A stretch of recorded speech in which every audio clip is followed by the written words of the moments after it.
오늘 주신 말씀 사무엘상 제9장 6절에서 10절까지 보겠습니다. 오늘 본문을 가지고 하나님을 모르는 왕이라는 제목으로 오늘 수요일 아침을 열겠습니다. 자, 어제는 왕을 보라라는 말씀이었는데요.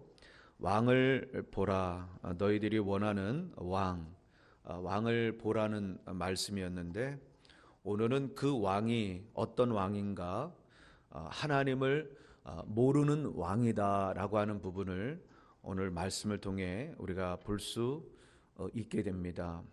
자, 하나님을 모르는 왕. 자, 이것을 생각해 볼 때 하나님을 모를 수도 있지. 왜냐하면 오늘날 우리가 국가라고 하는 나라들마다 모든 민족이 하나님을 알거나 하나님을 섬기지는 않아요.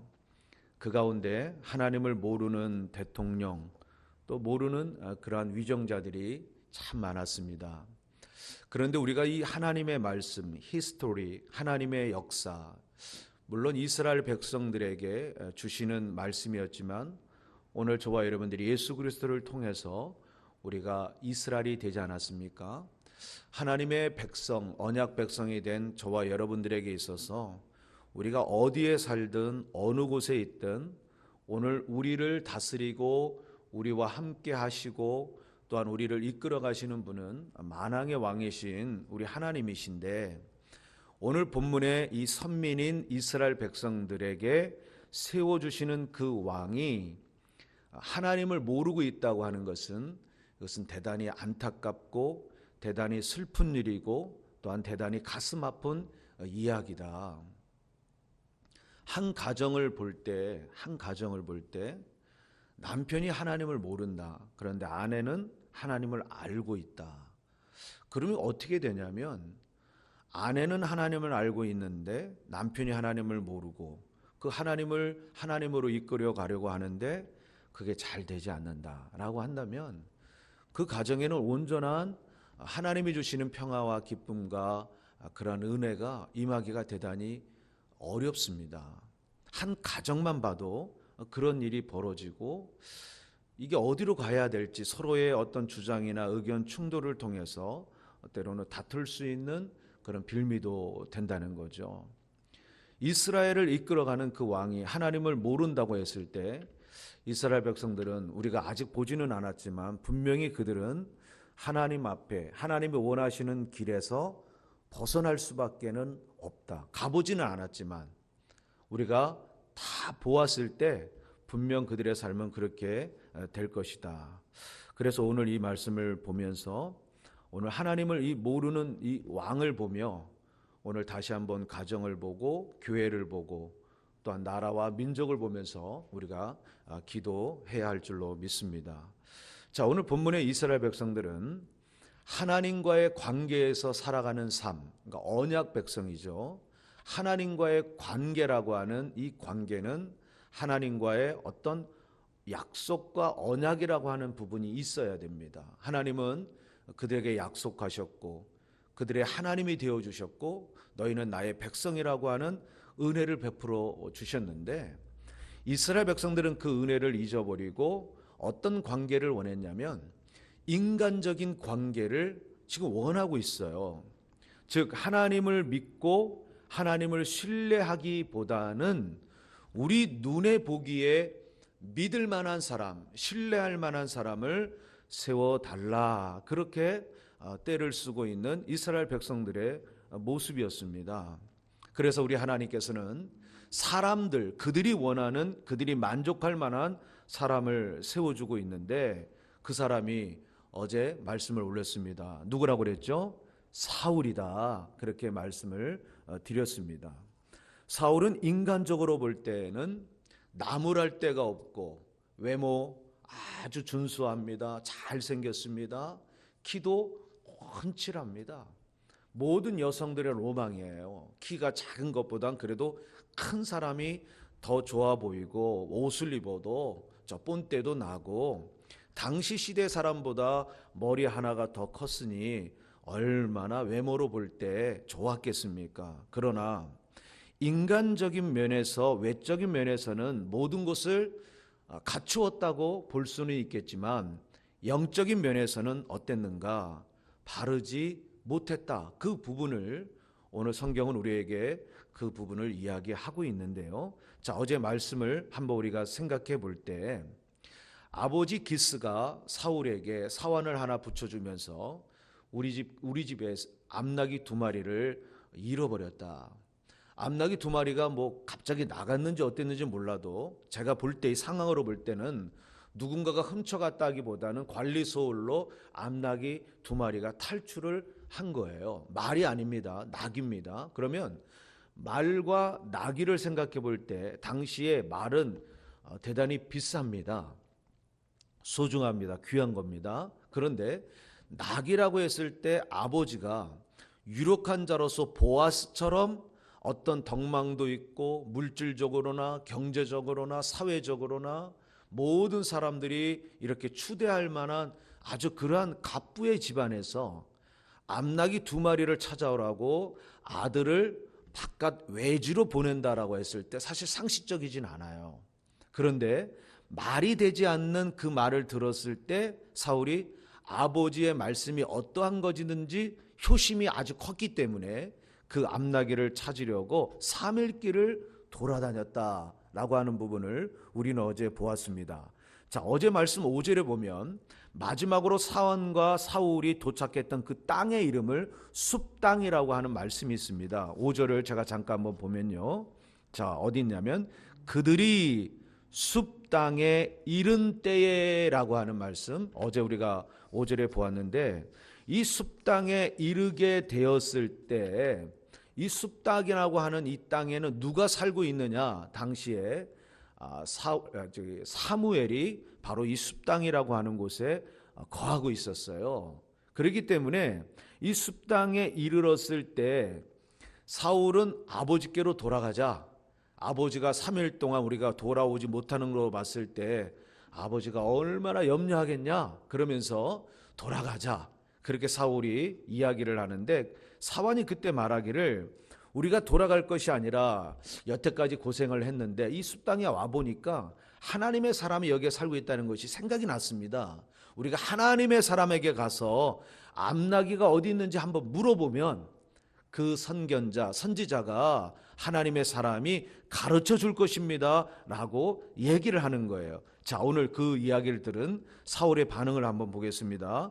본문 6절에서 7절입니다. 대답하되 보소서 이 성에 이 숲땅에 왔을 때 이 성에 하나님의 사람이 있는데 존중이 여김을 받는 사람이라 그가 말한 것은 반드시 응하나니 그리로 가사이다. 그가 혹 우리의 갈 길을 가르칠까 하나이다. 사울이 그 사환에게 이르되 우리가 가면 그 사람에게 무엇을 드리겠느냐?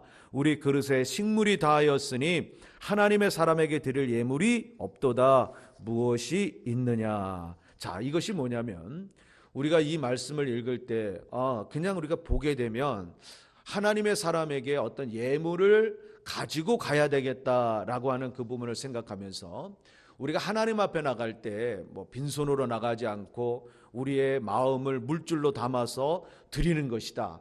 뭐 11조가 됐던 감사가 됐던 뭐 여러 가지 어떤 헌금을 우리가 생각을 해 볼 수가 있겠습니다만은 오늘 이 말씀은 그런 것이 아니에요. 자, 뭐냐면 하나님의 사람을 찾아가서 지금 뭔가 도움을 받으려고 하는데 도움을 받으려고 할 때 그냥 가서는 우리에게 도움을 주지 않는다.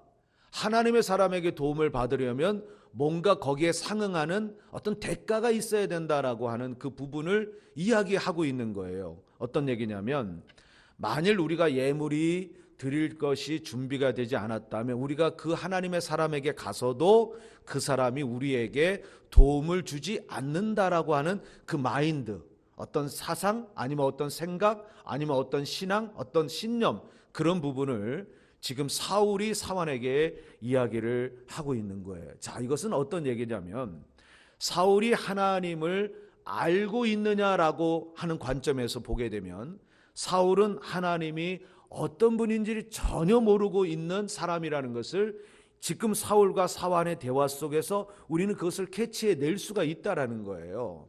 자, 어떤 말씀이냐? 당시에 이 이스라엘 공동체 주변에는 여러 열방과 다른 나라들, 다른 민족들이 살고 있었어요.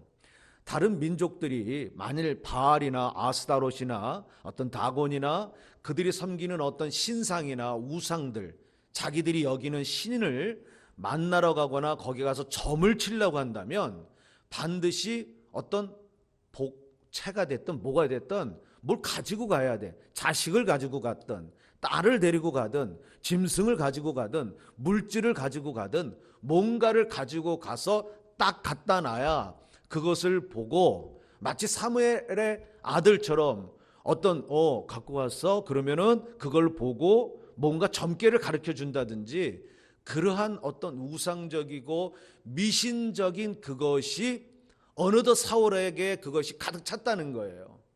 하나님 앞에 나갈 때에 있어서 물론 우리가 하나님 앞에 드릴 수 있는 상황에서 아니면 어떤 준비될 수 있는 그런 여건이나 모든 것들이 되어 있을 때 내가 그 은혜를 생각하면 어떻게 내가 그럴 수 있겠느냐. 그러니까 가만히 이것을 보게 되면 뭔가 하나님과의 관계 속에서 시작되는 게 마음이고 물질인데 하나님과의 관계는 없고 단지 나의 필요를 채우려면 뭔가를 갖다 줘야 우리가 답을 얻을 수 있다라고 하는 것은 하나님을 대단히 멸시하는 거예요. 하나님을 몰라도 너무도 모르는 그런 가슴 아픈 이야기를 지금 하고 있다는 것입니다. 우리가 오늘날 하나님 앞에 나와 우리가 예물을 드리는 것도 내가 이것을 드리지 않으면 하나님께서 나를 복주시 않는다 라고 하는 생각 속에서 우리가 어떤 예물을 드리는 것은 이건 대단히 잘못된 겁니다.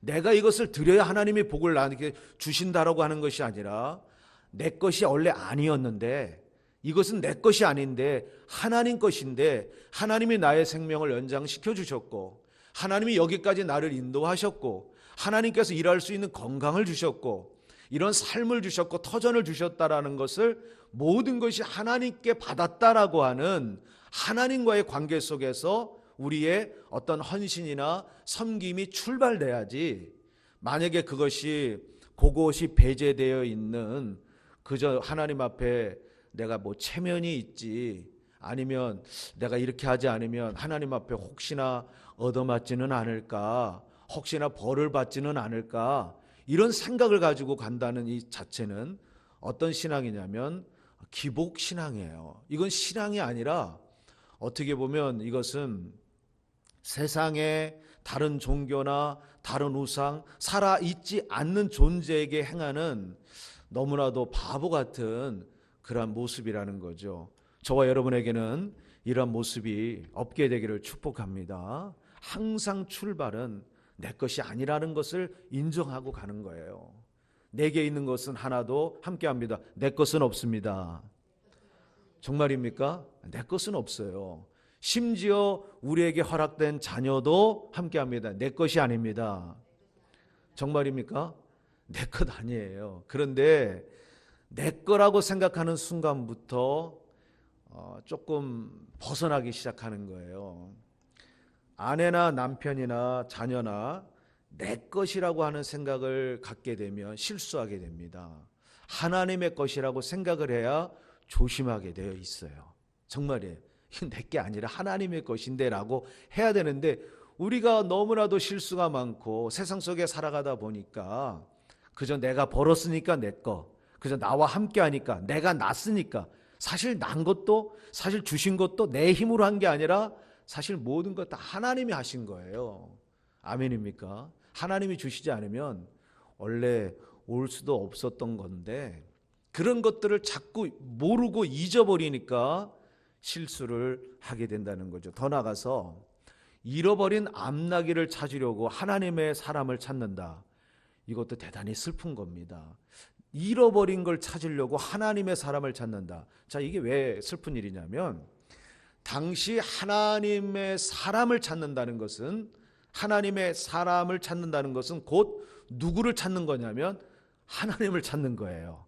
하나님의 사람을 만난다는 것은 곧 하나님을 만나는 거였어요. 왜 그러냐면 지금하고는 다릅니다. 구약 시대에 그리고 신약과 오늘의 성령의 시대는 이 시대적으로 하나님이 기름 부음이 좀 달라요. 이런 부분을 오해하고 착각하시는 분들이 자꾸 옛것으로 가서 조금 불편하게 이렇게 신앙생활을 하려고 하는 분들이 가끔 있는데요.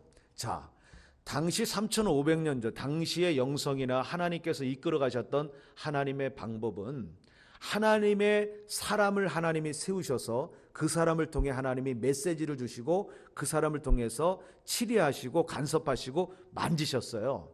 그렇기 때문에 하나님의 사람은 하나님을 대신하는 사람이었습니다.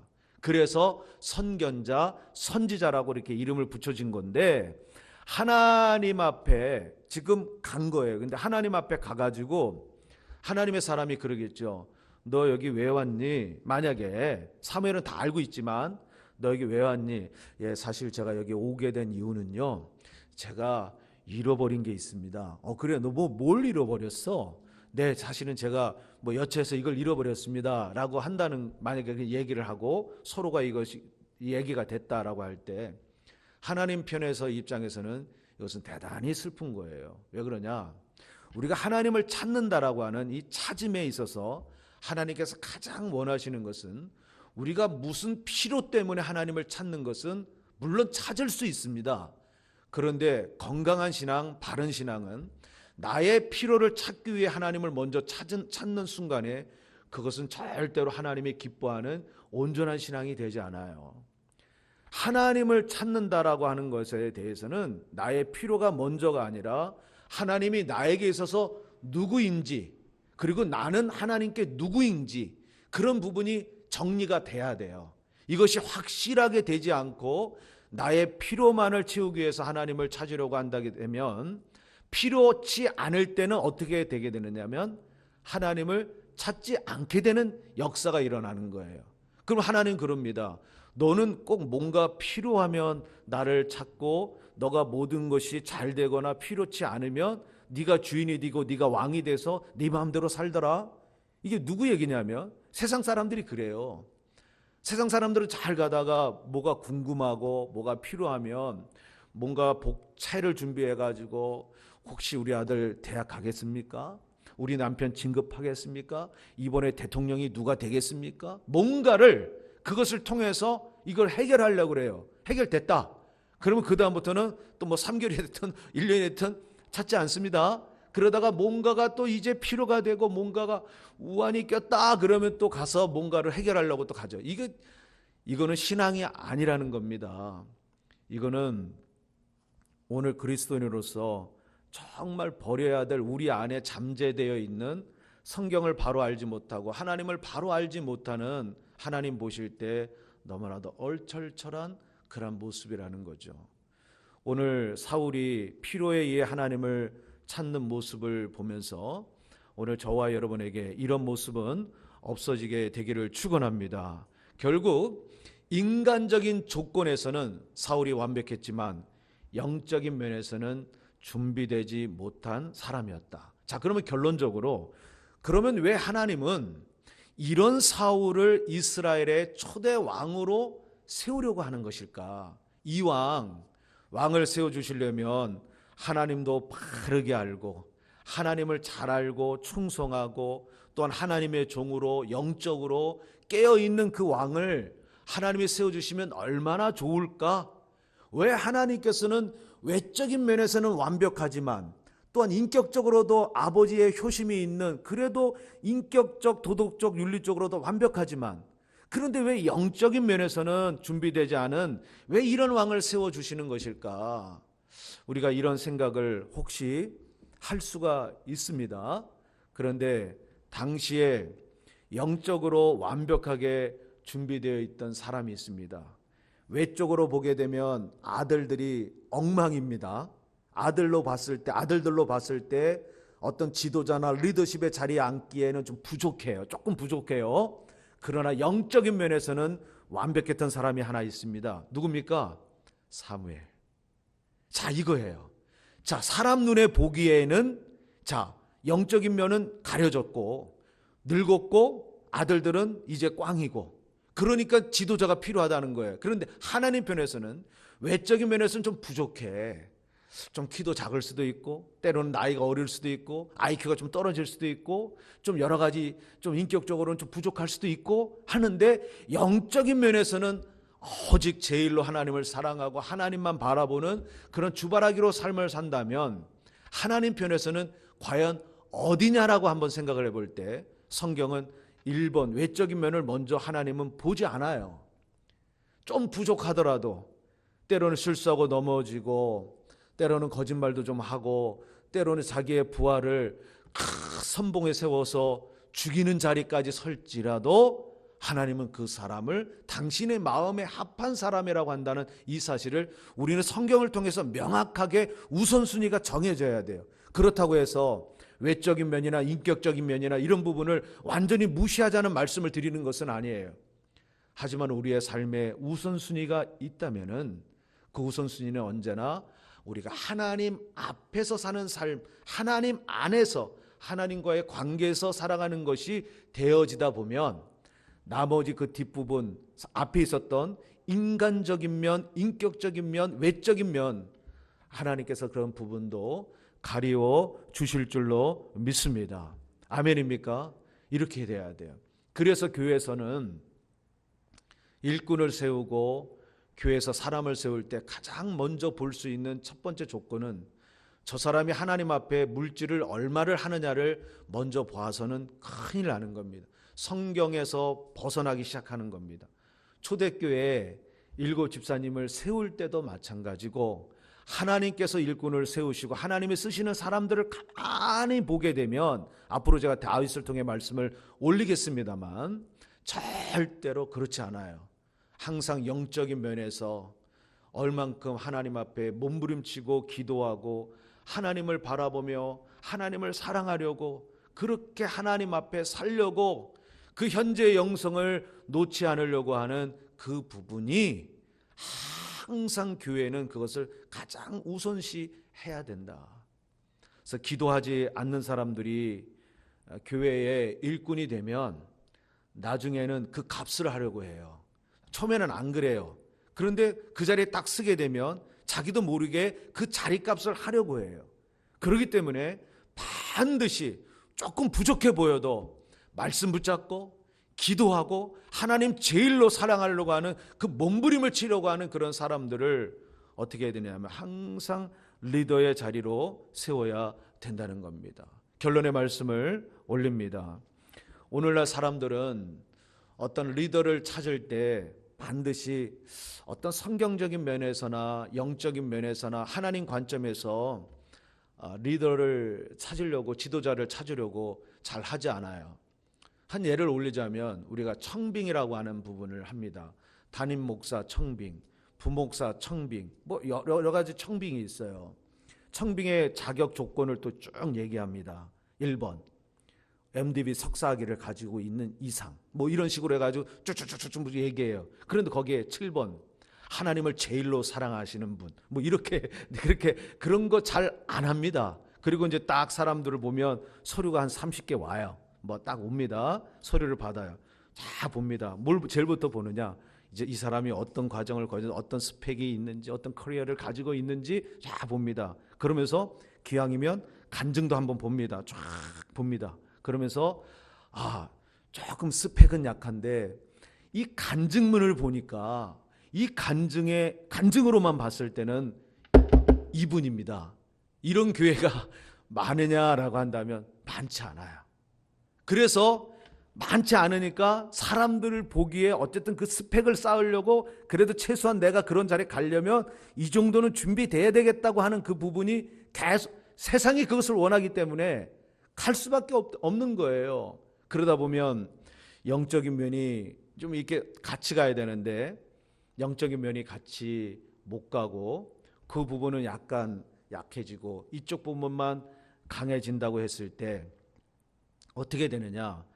결국 그 수준에서 그 사람을 찾았던 그 공동체는 결국 그 사람이 그 자리에 딱 서게 되면 하나님을 의식하고 목회를 하거나 교회를 섬기려고 하지 않고 사람들이 나에게 원하는 그 수준의 입맛에 맞는 목회를 하려고 해요. 그래서 사람 눈밖에 나지 않으려고 합니다. 하나님 눈밖에 아니라 사람 눈밖에 나지 않으려고 해요. 그래서 메시지를 선포하더라도 메시지 선포가 내가 이 선포하게 되면 나를 청빙해 주신 이거 김 장로님이 들으시면 이거 오해할 텐데, 요 말씀을 증거하려니까 박 장로님이 또 들으면 안 되는데, 요거는 이 장로님, 요거는 이 권사님 막 생각이 나는 거예요. 그러면 요것도 지우고 요것도 지우고 요것도 지우고. 여러분 그렇습니다. 그러면서 둥글둥글둥글, 이게 무슨 얘기인지 둥글둥글둥글하게 가는 거예요. 자, 그렇게 가서 장수는 하려는지는 모르겠지만 절대로 하나님께서 기뻐하시지 않는다는 거예요. 그래서 목회는 성공이라는 단어를 쓸 수가 없어요. 이 영역만큼은 쓸 수 있는 단어는 단 하나입니다. 함께 하십니다. 승리입니다. 그리스도인의 삶에는 성공이라는 단어를 사용하지 않아요. 성공이라는 단어를 사용한다면 하나님 앞에 섰을 때 진짜 성공한 사람이 누군지는 그때 가는 거예요. 그런데 오늘 어떡합니까? 나는 1달란트 싫어요. 나는 2달란트 싫어요. 나는 10달란트. 세상이 바라보는 관점에서 자꾸 그런 부분만 바라보게 되면 저와 여러분들도 하나님을 모르는 사울과 같은 그런 왕이 될 수 있다. 제가 우리 형제교회에서 그 앞서 영락교회에서 참 많은 장로님들이 저한테 이렇게 있었습니다. 제가 처음 사역을 했을 때 장로님들이 10몇 분이 계셨으니까 정말 기라성 같은 장로님들이 참 많았어요. 뭐 다 아시겠지만 뭐 여러 가지 일들 해프닝도 있었어요. 사실 제가 좀 IQ가 조금 높아요. 그래서 어떻게 말을 하고 어떻게 하면 어떻게 된다고 하는 부분이 많이 있었어요. 어느 날 한 분이 저를 찾아왔어요. 목사님, 네, 가서 목사님 잘못했다고 하세요. 무릎 꿇고. 그러더라고요. 그래서 목회자가 장로님 앞에 가서 무릎 꿇고 잘못했다고 해야 됩니까? 예, 잘못했다고 하세요, 목사님. 그게 사는 길입니다. 그러더라고요. 그래서 제가 아내하고 상의를 했어요. 다녀마, 내가 사는 길이 잘못했다고 장로님 앞에 가서 그분이 송장로님이라는 분인데 잘못했다고 무릎 꿇고 빌면 산다는데 어떻게 가서 잘못했다고 빌어야 되는 거야? 어떻게 되는 거야? 이제 그런 얘기를 하면서 기도하게 되는데 우리 사모가 여보, 하나님 돌아가시지 않았어요. 하나님 돌아가셨으면 모르겠지만 돌아가시지 않았는데, 아니 하나님 살아계시는데 그럴 수는 없죠. 우리가 만에 하나라도 무릎을 꿇고 잘못할 일을 했다면 1000번 만번 해야 되겠지만 이것은 하나님이 기뻐하는 일이 아니에요. 당장 여기서 멈춰서 우리가 서야 된다면 하나님께서 사역을 옮기실 거니까 담대하게 하세요 라고 하더라고요. 물론 그 이야기가 다 하려면 한 3일 지나가야 됩니다만 그때 인간적인 면에서는 사실 고민 많이 했어요. 과연 어떻게 하는 것이 옳을까? 저에게는 자녀들이 있었고 또 제가 가야 될, 또 앞으로 그려야 될 그림들이 있었기 때문에 고민 많이 했는데 하나님께서 그 마음을 주시더라고요. 다 담대하게. 조금 지나니까 한 3개월, 한 4개월 지나니까 하나님께서 정리를 싹 그냥 가만히 있는데 하나님께서 하시는 그런 역사를 한두 번 경험한 게 아니에요. 진짜로. 토네이도가 뭐 캐테고리 5가 몰려오든 어떤 게 몰려오든 하나님이 단단하게 하셨어요. 연단과 처음에는 너무 아파서 뭐 집에서 잠을 자는 거는 생각도 못할 삶이었고, 그런 목회 현장 36에 목회를 하면서 많은 일들이 지나갔어요. 사랑하는 여러분, 여러분에게 오늘 현재에 묻겠습니다. 오늘 여러분들이 여기 서 있는 전재창이라고 하는 이 목회자가 어떤 사람이었으면 좋겠는지 한번 생각해 보세요. 1번, 영적인 면이야 어찌됐든 인격적이고 도덕적이면 된다, 이런 면을 갖고 있는지. 2번, 도덕적이고 인격적인 면은 조금 부족하더라도 영적인 면에서는 완벽하기를 원하십니까? 그런데 죄송하지만 저에게는 양쪽의 이 두 면이 다 없습니다. 둘 다 없어요. 한쪽도 되고 한쪽도 되고 한쪽도 되고, 아니 둘 다 되면 좋은데 저는 둘 다 안 됩니다. 어떤 말씀을 드리려는 거냐면, 이 자리는 이런 자리예요. 사랑하는 여러분, 오늘 우리가 바라보고 오늘 우리가 본받고 우리가 의지하고 살아갈 분은 딱 한 분이 있습니다. 그분이 누군지 아십니까? 바로 우리의 죄를 사하신 오직 예수님 한 분입니다 라고 오늘 이 자리는 함께합니다. 외치는 자리다. 예, 무슨 자리라고요? 외치는 자리예요. 목회자는 외치는 자리를 벗어나는 순간에 실수하게 되어 있어요. 우리 최 목사님 요즘 누가복음을 통해서 지난 토요일도 말씀을 증거했지 않습니까? 세례 요한은 자기에 대한 아이덴티티를 나는 광야의 소리라고 했어요. 광야의 소리. 광야의 소리는 그냥 지나가는 거예요. 소리가 지나가지 않고 소리가 왕이 되려거나 소리가 주인 되려거나 소리가 예수님이 되려고 하는 순간에는 거기는 절대로 어떤 일도 일어나지 않아요.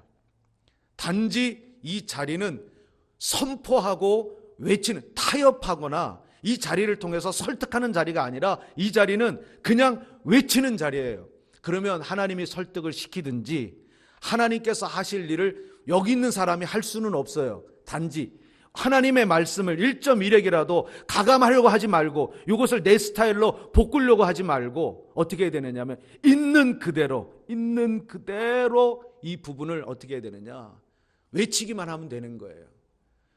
영적인 면도 보려고 하지 말고 인간적인 외적인 면도 보시려고 하지 마시고 그저 기도해 드려야 되는 대상이 우리 목사님이고, 목사님도 우리를 위해서 기도해 주시고, 우리는 다 실수와 허물과 다 부족함이 많은 사람들이다. 우리가 단지 바라보고 의지하고 우리가 항상 이렇게 바라보며 나갈 존재는 누구냐? 오직 예수님 한 분밖에 없다. 주님만 본받고 살자. 주님만을 본받기를 힘쓰자. 그것이 오늘 저와 여러분들이 하나님을 바로 아는 그러한 신앙이고 하나님을 바르게 섬기는 그러한 영성이 되는 줄로 믿습니다. 우리 형제교회가 이런 수준으로 나갈 수 있게 되기를 축복합니다. 정말 축복합니다. 마지막 말씀을 올리자면, 저는 저와 함께하는 사역자들이 어떤 길을 걸어왔든지 사실 저는 그러한 스펙에 대해서는 사실 그런 관심은 별로 없어요. 그저 그냥 여기까지 걸어왔을 때 나름대로 얼마나 공부하고 애썼겠냐 그런 마음은 있어요. 그런데 제가 정말 보고 싶은 것은 이 사람이 어떻게 하나님 앞에 서는가를 저는 이걸 좀 봐요. 이 사람이 어떻게 서려고 하는 것인가. 만약에 온전히 서려고 하는 그런 제가 몸부림을 보게 되면 저는 저의 모든 것을 다해서 이렇게 드리거나 섬기려고 하는 스타일이에요. 정말 그래요, 저는. 그런데 아니구나라고 생각하면 또 굉장히 차가워져요, 제 스스로가. 그러면 안 되는데 그런 게 있어요. 바라기는 우리 형제교회가 지난주에 은혜 자리에서 하나님이 이 언약의 자리로 우리를 인도하셨다 그랬잖아요. 이 언약의 자리는 정말로 이제 우리가 변화가 돼야 되는데 다른 거 없습니다. 오늘 내가 받은 그 은혜를 정말로 언약의 백성의 자리로서 하나님과의 관계 속에서 하나님이 진정한 나의 왕이 되고 내가 진정한 그분의 백성의 삶을 살 때 하나님께서 교회를 살리시고 저와 여러분을 살리시고 또 우리가 함께하고자 하는 우리가 꿈꾸는 비전과 또 하나님이 주시는 비전, 그것들이 주 안에서 반드시 이루어지게 될 줄로 믿습니다. 그런 영성으로 나가는 우리 건강한 형제교회 우리 성도님들 되기를 축복합니다.